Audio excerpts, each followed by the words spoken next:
Hello दोस्तों, कैसे हैं आप सब। स्वागत है आप सभी का कॉमिक वर्ल्ड चैनल पर। तो चलिए दोस्तों, शुरू करते हैं मनोज कॉमिक्स में कटा हुआ सिर का दूसरा और अंतिम भाग। इसके साथ ही कटा हुआ सिर एक ओर को उड़ चला। अब क्या होगा? कुछ नहीं होगा। इसकी कटी गर्दन पर भी मिट्टी डाल दूं। भैरव की कटी गर्दन वाले हिस्से को भी उन्होंने मिट्टी से भर दिया। इस घटना का जिक्र कोई भी किसी से नहीं करेगा, समझे? हाँ। फिर उन्होंने बेहोश मोहन को उसी दशा में उठाया और वापस हॉस्टल की ओर चल दिए। मोहन को चुपचाप इसी हालत में इसके कमरे में लिटा देंगे और जो कुछ हुआ उसे भूलकर अपने अपने कमरे में जाकर सो जाएंगे। ओके। यस। उधर भैरव का कटा हुआ सिर जाकर शैतान की मूर्ति के पास गिरा। मुझे बचाओ मेरे स्वामी, मुझे बचाओ, वरना मैं तुम्हारा परचरण पूरा किए बिना ही मर जाऊंगा। तुम्हें अपना जीवन स्वयं बचाना होगा भैरव। कैसे मालिक? मोहन अभी भी तुम्हारे सम्मोहन पाश में है भैरव। अगर वह तुम्हारे जमीन में गड़े धड़ से मिट्टी हटाकर तुम्हारा कटा हुआ सिर पुनः उससे जोड़ दे तो तुम दोबारा जिंदा हो सकते हो। लेकिन अब मैं उसे कैसे बुला सकता हूँ स्वामी? तुम्हारी शक्तियां तुम्हारे दिमाग में अभी भी सुरक्षित है भैरव। ओह, ये तो मैं भूल ही गया था स्वामी। इसके साथ ही भैरव का कटा हुआ सिर बाहर जाने के लिए तहखाने की सीढ़ियों की ओर उड़ चला। हा हा हा, अब मैं फिर जीवित हो जाऊंगा। उधर अगले दिन, अरे मैं न जाने कितनी देर तक यहाँ पड़ा रहा हूँ, मगर मैं यहाँ पहुंचा कैसे? ओह, याद आया। रात मोहन दीवार फांदकर बाहर जाना चाहता था। जब मैंने उसे रोकना चाहा था तो उस खोपड़ी द्वारा वार किए जाने पर मैं बेहोश हो गया था। लेकिन मोहन, क्या वह दीवार फांद गया था? कहाँ गया होगा वो? इस विचार के आते ही वह हॉस्टल की इमारत की ओर दौड़ पड़ा। या तो वह अपने कमरे में होगा या फिर मोहन के कमरे के सामने पहुंचकर जैसे ही उसने द्वार पर दस्तक देने के लिए हाथ मारा, द्वार भीतर को खुलता चला गया।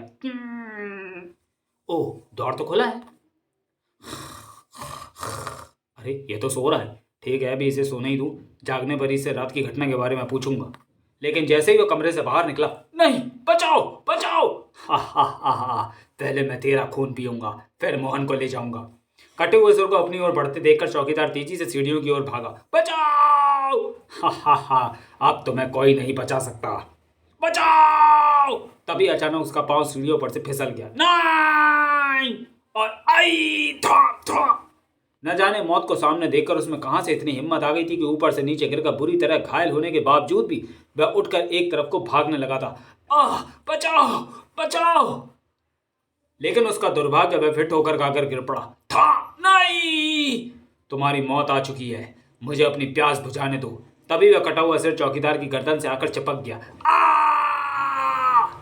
चौकीदार का खून पीने के बाद अब मुझे मोहन को जगाने के लिए उसके कमरे में पहुंचना होगा। और कटा हुआ सिर मोहन के कमरे की ओर उड़ चला। मगर तभी, ओह, वह कटा हुआ सिर, वह तो मोहन के कमरे की ओर जा रहा है। ओह, शायद इस कटे हुए सिर ने इसकी जान ली है।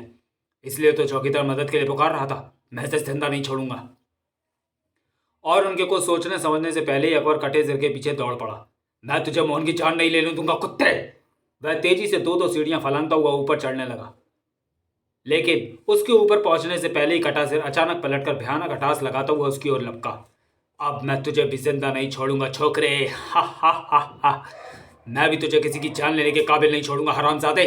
और इसके साथ ही अकबर ने कटे हुए सिर पर फुर्ती से अपनी लाठी का प्रहार किया, मगर साए साए, कटा हुआ सिर नीचे झुककर वार बचाता हुआ अकबर के सिर पर पहुंच गया। हा हा हा हा। अब कहाँ प्रहार करेगा अकबर? और दूसरे ही क्षण कटे हुए सिर के दांत अकबर की खोपड़ी में जा गड़े। आई! फिर कटे हुए सिर द्वारा अकबर को छोड़ते ही था था नीचे आने तक थोड़ी देर पहले जीता जागता अकबर लाश में तब्दील हो चुका था। ओह अकबर, मेरे दोस्त! ओह, उसने हमारे दोस्त को मार डाला। मैं उस कटे हुए सिर के टुकड़े टुकड़े कर दूंगा। अमर ने सीढ़ियों की ओर लपकना चाहा, मगर नहीं अमर, जो गलती अकबर कर बैठा तो उसे तुम मत दोहराओ। इस कटे हुए सिर से हम सब मिलकर निपटेंगे। अगले ही क्षण तुकड़ तुकड़ तुकड़ हम सब मिलकर उसका मुकाबला करेंगे।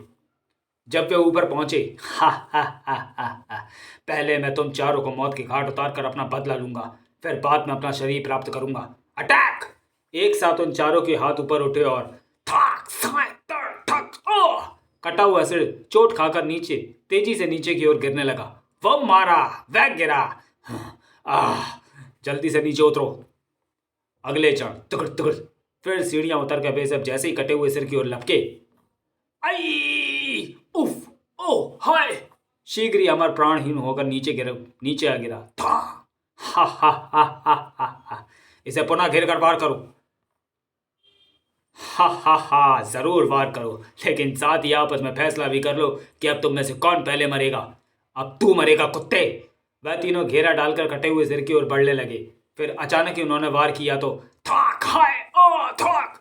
कटा हुआ सिर सीधा जाकर वार करने जा रहे रजनीश के हाथ से टकराया और अगले ही क्षण मारो। लेकिन जैसे ही उन्होंने कटे हुए सिर पर वार करना चाहा, कटा हुआ सिर तेजी से एक कमरे की ओर उड़ गया। तुम ठीक तो हो ना रजनीश? मैं ठीक हूं, पर तुम दोनों उसे खत्म कर दो वरना अनर्थ हो जाएगा कुमार। वह दोनों तेजी से उस कमरे की ओर भागे जिधर भैरव का सिर गया था। लेकिन जैसे ही वे कमरे में पहुंचे, कहाँ गया कटा हुआ सिर? घुसा तो वैसी कमरे में था। और तभी उनके कानों में रजनीश की अंतिम चीख सुनाई पड़ी, आई। ओ रजनीश! मैं उसे उलझाता हूं कुमार, तुम पुलिस को फोन करो। यह कहकर गौतम बाहर की ओर भागा। कुमार ने फौरन ही उसी कमरे की मेज पर रखे फोन पर पुलिस स्टेशन के नंबर मिलाए और आप फौरन फोर्स समेत चले आइए इंस्पेक्टर। शहर में सिर और धड़ अलग अलग काट कर हत्या करने वाले तांत्रिक का कटा हुआ सिर यहाँ 4 जान ले चुका है। क्या कह रहे हो? कटा हुआ सिर? तुम कहां से बोल रहे हो? Sadanand college boys hostel. मैं सदानंद कॉलेज के हॉस्टल से बोल रहा हूँ इंस्पेक्टर। आप फौरन पहुंचिए, हम सबकी जान खतरे में है। ठीक है, हम शीघ्र ही पहुंच रहे हैं। लेकिन फोन रखा कुमार जैसे ही घूमा, ओ नहीं, हा हा हा, अब तुम भी जिंदा नहीं बचोगे। कहने के साथ ही भैरव का सिर उसकी गर्दन से आ चिपका। चपक चपक, आई नहीं। गौतम की सहन शक्ति और साहस जवाब दे गया और वह गला फाड़कर चिल्लाते हुए वहां से भाग लिया। बचाओ बचाओ। अब गौतम की चीखें सुनकर अथवा उससे पहले मरने वालों की चीखें सुनकर अचानक उस हॉस्टल के ऊपर खंड में रहने वाले अनेकों छात्र उस ओर दौड़ते हुए आने लगे थे। वह देखो, वह रहा गौतम। हाँ, वह बहुत डरा हुआ है। आओ उसी से पूछते हैं। क्या हुआ गौतम? उधर कटा हुआ सिर, हत्यारा, लाश। गौतम का इशारा और आधी अधूरी बात सुनकर वह लोग मामले की गंभीरता को समझकर उस कमरे की ओर दौड़ पड़े जहां से कुमार ने फोन किया था। पकड़ो पकड़ो, मारो मारो, जाने ना पाए। और तब अकेला रह गया गौतम अचानक चीख पड़ा, नहीं। हा हा हा, अब तेरी बारी है। अगले ही क्षण चपड़ चपड़, आई। गौतम की चीख सुनकर सब लोग उल्टे पांव वापस दौड़ पड़े। वह रहा कटा हुआ सिर, मारो मारो। ओह, उसने शायद गौतम को मार डाला है। ठीक उसी क्षण वहां पर पुलिस दल ने प्रवेश किया और कटे हुए सिर को देखते ही इंस्पेक्टर चिल्ला उठा, फायर। ठहरिए इंस्पेक्टर, फायरिंग करने से कुछ नहीं होगा। पंडित श्रीमाली एक पहुंचा हुआ तांत्रिक था। पुलिस इंस्पेक्टर ऐसी ही किसी स्थिति से निपटने के लिए उन्हें अपने साथ लेकर आया था।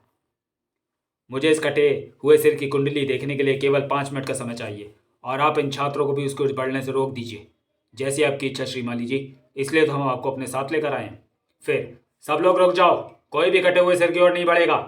और पंडित श्रीमाली ध्यान लगाकर बैठ गए। जल्द ही इधर श्रीमाली ने जैसे ही ध्यान लगाया, भैरव का कटा सिर तेजी से उड़ता हुआ हॉस्टल के बाहर की ओर चल दिया। परंतु इंस्पेक्टर के आदेशानुसार किसी ने भी उसका पीछा करने अथवा मार्ग रोकने की कोशिश नहीं की थी।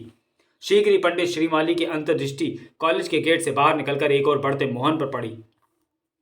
इन दृश्यों को देख पंडित श्रीमाली ने तुरंत आंखें खोल दी। इंस्पेक्टर, वह कटा हुआ सिर एक धूर्त तांत्रिक का है जो शैतान का पुजारी है। वह अपराज्य शक्ति प्राप्त करने के लिए मोहन की नरबलि देना चाहता था, मगर अब वह अपना कटा हुआ सिर अपने सम्मोहन पाश में जकड़े मोहन द्वारा अपने धड़ के साथ जुड़वाकर जिंदा होना चाहता है। इससे पहले कि मोहन वहां पहुंच जाए, हमें वहां पहुंचना होगा, वरना। आप चलिए श्रीमाली जी, हमारे पास गाड़ी है, हम उससे पहले पहुंच जाएंगे। अगले क्षण पुलिस की गाड़ी तेजी से सड़क पर दौड़ी जा रही थी। उनके पीछे पीछे अपनी अपनी सवारियों पर छात्र भी थे। शीघ्र ही वे लोग वहां पहुंच गए जहां तांत्रिक भैरव का धड़ गड़ा था। आप लोग जल्दी से एक हवन कुंड तैयार कीजिए, तब तक मैं थैले में से हवन सामग्री निकाल कर सजाता हूँ। शीघ्र ही सब तैयारी पूर्ण हो गई और पंडित श्रीमाली अपनी तांत्रिक कार्रवाई में जुट गए। अचानक श्रीमाली ने कोई मंत्र पढ़ते हुए हवन कुंड में कुछ फेंका तो हवन कुंड में आग की भीषण लपटें उठने लगी। फिर न जाने पंडित श्रीमाली ने कौन सा मंत्र पढ़ा कि तांत्रिक भैरव का जमीन में गड़ा धड़ अपने आप धरती से बाहर निकलने लगा और हवा में उड़ता हुआ जलते हुए हवन कुंड में आ गिरा। थाम! इस घटना को घटे एक पल भी नहीं बीता था कि तभी उस हवन कुंड में कहीं से उड़ता हुआ तांत्रिक भैरव का कटा हुआ सिर भी आ गिरा। थप! उफ! ओह! वो मारा! धड़ और सिर धूं धूं करके जलने लगे। शुक्र है फोन पर कटे हुए सिर की बात सुनकर मैं पंडित श्रीमाली को अपने साथ ले आया, वरना न जाने कितनी जाने और चली जाती।